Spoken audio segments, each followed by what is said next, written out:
What is happening, guys? How are you doing? This is Rob of Rule of Two Review. Welcome back to the channel. And today we are, of course, still talking about The Legend of Zelda Tears of the Kingdom, the biggest story in gaming right now. We've got 10 fresh minutes of gameplay that we just saw at the beginning of the week, and it's got us all very interested and fascinated in what's going on. And for the most part, it has been received very positively.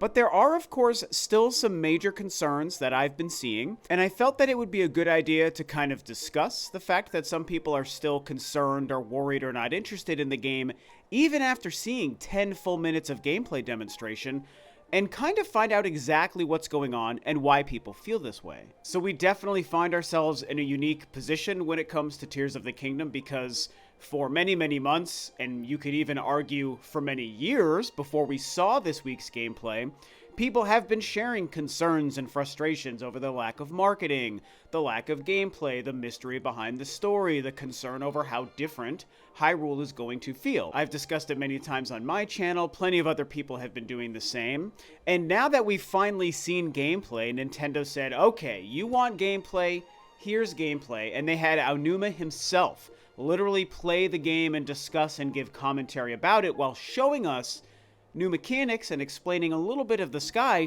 A lot of people, again, like I said at the beginning, a lot of people are now more excited than they were before for sure, but there is still a large vocal contingent of folks out there who have the same concerns, and in some ways it seems like this gameplay even confirmed some of their concerns. And while it's not wrong for anyone to feel that way, I don't want to necessarily tell anyone that their opinions are wrong. I do find it curious simply because I'm the opposite. For me, I like what I saw. I liked the new mechanics. I loved hearing Aonuma confirm that Hyrule will be different. It will be a changed Hyrule compared to what we saw in Breath of the Wild. And so I was satisfied with what happened, but I want to dive into just this whole concept about the game maybe still feeling like $70 DLC. That's been a very common phrase thrown out there, and why some people feel this way. I find it very fascinating. Before we jump any more into the Tears of the Kingdom discussion today, I just want to remind you I am super duper close to crossing 20,000 subscribers. I could not be more thrilled about this. This is my 10th year doing YouTube and running Rule of Two Review. I am probably just about to cross the threshold into my final 100 subscribers before crossing 20,000, and the fact that I'm probably going to do this in my 10th year is very cool, and I appreciate it very much from you guys. So, as you watch this video, if you are new to the channel, and if you like how I present my discussions and conversation, then I sure hope you consider subscribing to the channel and help me cross that milestone sooner than later. So yeah, we're back to people's concerns over $70 DLC, and I do think that honestly, the $70 price tag is really still a pretty big pain point for a lot of people. And I go back and forth, honestly, on how I feel about Nintendo's decision to do this. What I've said from the beginning is that I don't really mind it because I've purchased many PlayStation 5 games at $70. Zelda's my second favorite franchise. I think Tears of the Kingdom is going to blow me away. And so, yeah, it's like, if the right game is worth $70 in my brain, then of course I'm going to find the newest Zelda game to be worth $70 as well. But as I've said, I don't really think that the Switch is the right platform for Nintendo to do this. And so I don't love the choice, even though it's still worth my personal $70 based on my money that I work for and earn and how I choose to spend my money. I don't have an issue with it. But I do think from a larger conversation, it's a very strange thing. And I think that the $70 price tag is adding a lot to folks who already have concerns over the scale and quality of Tears of the Kingdom. I think it makes them even more worried, or it furthers their concerns simply because Nintendo is choosing to charge more money for this game for the first time in the entire Switch era. Here's 3 or 4 examples of some comments I saw on my video reacting to and breaking down the gameplay demonstration as just an example of some of the discussions I've seen on the comments of my videos or on my Twitter feed and whatnot. Here's somebody saying, for me personally, this did nothing to get me excited for Tears of the Kingdom and still fully believe this should not be $70. Someone else says, to me, it looks more like Breath of the Wild DLC than a new Zelda game. A bit disappointing since the map is basically the same as in Breath of the Wild.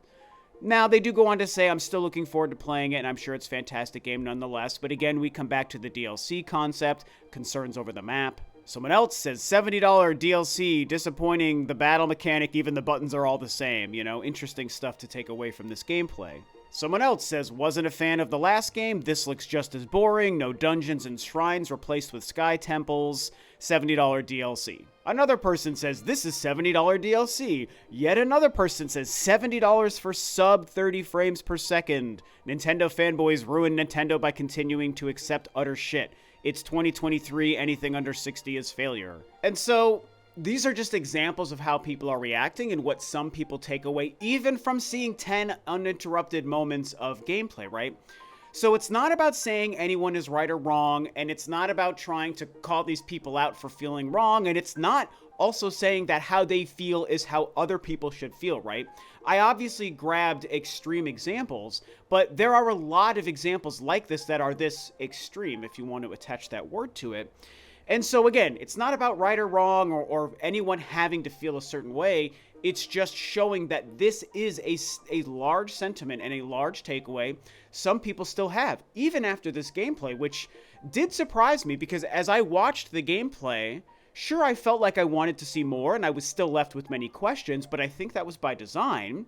But I also think that they very purposefully showed us stuff that's meant to have our imaginations fill in the gaps beyond just the tiny glimpse of what they showed us. You guys, think about it. Breath of the Wild was a massive, humongous experience. It is almost a never-ending game in a sense because the world is so huge, there is so much to do and explore and discover. Over 100 shrines, 1,000 frickin' Korok seeds to find. You know, not a whole lot in terms of NPCs, I'll admit. I mean, there is stuff there, and there are side quests, which is great. But it's a huge, huge game. Tears of the Kingdom is going to be the same kind of experience, if not much bigger, because they're also adding the sky element and tons of other mysteries we don't even know about. So how do you take 10 minutes of gameplay and apply that to a game that you could probably play for 200 to 500 hours and feel like 10 minutes has shown you everything the game has to offer? So I think that's why I and most people who were satisfied with the gameplay said, okay, this is great. They've given us the tease to let us know how the game will continue to open up as we play more. 10 minutes didn't show us all of Tears of the Kingdom. 10 minutes showed us a fraction of 1% of this entire game. And in my opinion, the 4 abilities they showcased is really the telltale sign that there is so much more to this game than meets the eye. The ability to fuse weapons and items together in your inventory, and the ability to craft and fuse items together in the world to create contraptions and vehicles and tools and all sorts of things that they didn't even come close to touching on, is a huge game changer. These are 2 massive systems that they've built within this game that will allow us, the player, to do an infinite number of things and change the gameplay probably forever. I mentioned this on my breakdown video from the gameplay, but I mean, we've been several years since Breath of the Wild launched, and in the years since, we still see people putting together montage videos of insane things they've managed to do with that game based on the physics engine in Breath of the Wild. I mean, they're making 2 items mixed with a boulder, mixed with an enemy, mixed with a weapon in Link's inventory, and they combine it with like the stasis ability, and they find a way to shoot themselves in a train cart all the way across the map. And I don't even know. I just made that up, but like, that's an example of the things we've seen capable with just Breath of the Wild's physics engine. Now with Tears of the Kingdom, we're going to have the same kind of physics engine mixed with new abilities we don't know about, mixed with fusing and crafting and vehicles and weapons. I mean, it's going to be endless entertainment and endless stuff for people who are really smart and good with these things to create for probably the next like 5 to 10 years. And that's the kind of thing, when you combine it with the fact that the game will still have its own story, its own dungeons and puzzles, its own worlds to explore, just means that, at least this is my personal takeaway, again, people can feel differently, my takeaway is when I put that all together with what I know Breath of the Wild started in 2017, I just feel like this game showed us in just that 10 minutes of gameplay, showed me that there's going to be so much to do in this game that it is going to be leagues above $70 DLC. Again, I'm not in love with the $70 price, so let's remove the price thing and just talk about it as a DLC concept. This is way more than DLC. Would I have liked to see them maybe go somewhere not Hyrule, like the way Majora's Mask went to a different place than Hyrule? It went to Terminus instead. Yeah, maybe that would have felt a little bit better. I even joked about in my breakdown video that part of me wishes the entire game took place in this Sky Kingdom and there was very little ground below, and they just built a massive, humongous world only in the sky. That maybe would have saved people from feeling like this is DLC. But I don't know. I just don't see how this is going to be disappointing or lacking in content. To me, that gameplay showed me exactly what I wanted to know. And so are people wrong for maybe feeling disappointed or let down or feeling like the gameplay was lackluster? No, they're not wrong. Are people wrong for feeling like maybe combined with the price and the fact that they don't feel like the game is going to be very different, that it's not a very exciting game? No, they're not wrong. This isn't about telling people they're wrong, right? And I think that that's something, the reason I'm bringing that up a few times in this video and in this conversation is because I do think that messaging gets lost. And I'm talking about my other fellow creators. I think a lot of times when people want to state something that they feel or is their opinion or their takeaway from something, a lot of folks who have maybe a platform or an audience to talk to, they sometimes forget that I think you need to be careful with how you share that stuff and don't tell people, oh, you're wrong. I think Tears of the Kingdom looks this way, so you're wrong if you think it's that. I don't really believe in that. I think that we need to understand that everyone comes from a different walk of life and we all have different opinions and desires. So before the game has come out, and that's part of this too, I don't want to forget to mention, it's because we don't all know. Before the game comes out, we have to allow people to watch a 10-minute gameplay demonstration and say, I didn't get what I wanted out of it. That's the essence of what I'm trying to say. And so the way I approach my content and my conversations on my YouTube channel is to not forget that. So if you're somebody who says this game looks boring and it looks like $70 DLC, I clearly disagree with you, but I can't say you're wrong yet.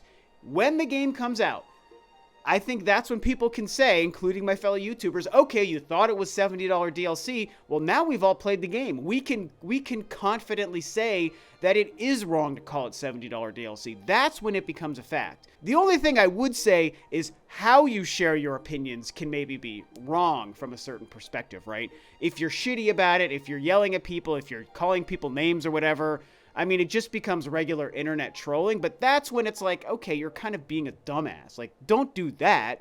Just say you feel this way and just leave it at that and move on. Anyway, I kind of ended up accidentally sounding like the moral police for a minute and trying to give everyone a lecture. And as I joked about on a video a couple weeks ago, I'm no one's dad. I'm not your dad. I'm not going to tell you how to act on the internet and feel about stuff.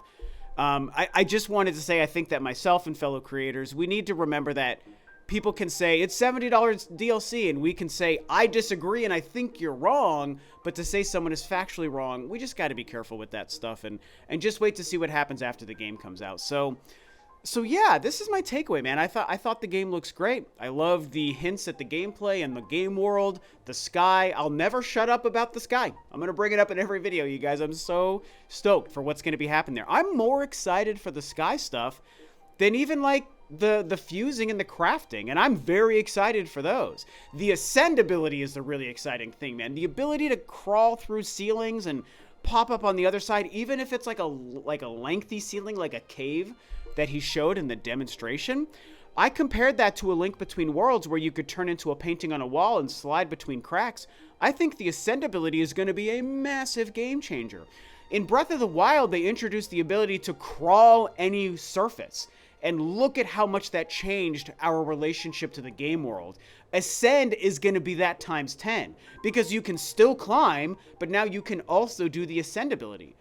I mean, when I picture the dungeons or temples or shrines or whatever the puzzle solving element is going to be in this game, and I add the ascend mechanic to it, my mind just explodes with possibilities. I just think that they're going to kill it. So anyway, like I said, people can feel how they want. A lot of people are concerned. So I don't know. I'll be curious to hear from you guys. Do you think the the concerns about $70 DLC is justified? Do you yourself feel that? If so, talk about it below. I'm not trying to tell people to not feel that way or talk about it, but I did want to use this conversation as a good outlet for me to share why I think it's maybe not what you think, and the game will hopefully prove to us that it is way more than $70 DLC. It's only a month and a half away, so this is a great time to wait and see how the next few weeks play out. Maybe we get another Nintendo Direct that shows us more and waylays more of those fears. And I'll also be curious to hear if you guys agree with me that this 10 minutes showed us just what we needed to know, that this game is going to be above and beyond $70 DLC. That's what I think. I want to hear what you guys think about it below. And so, yeah, that's about it.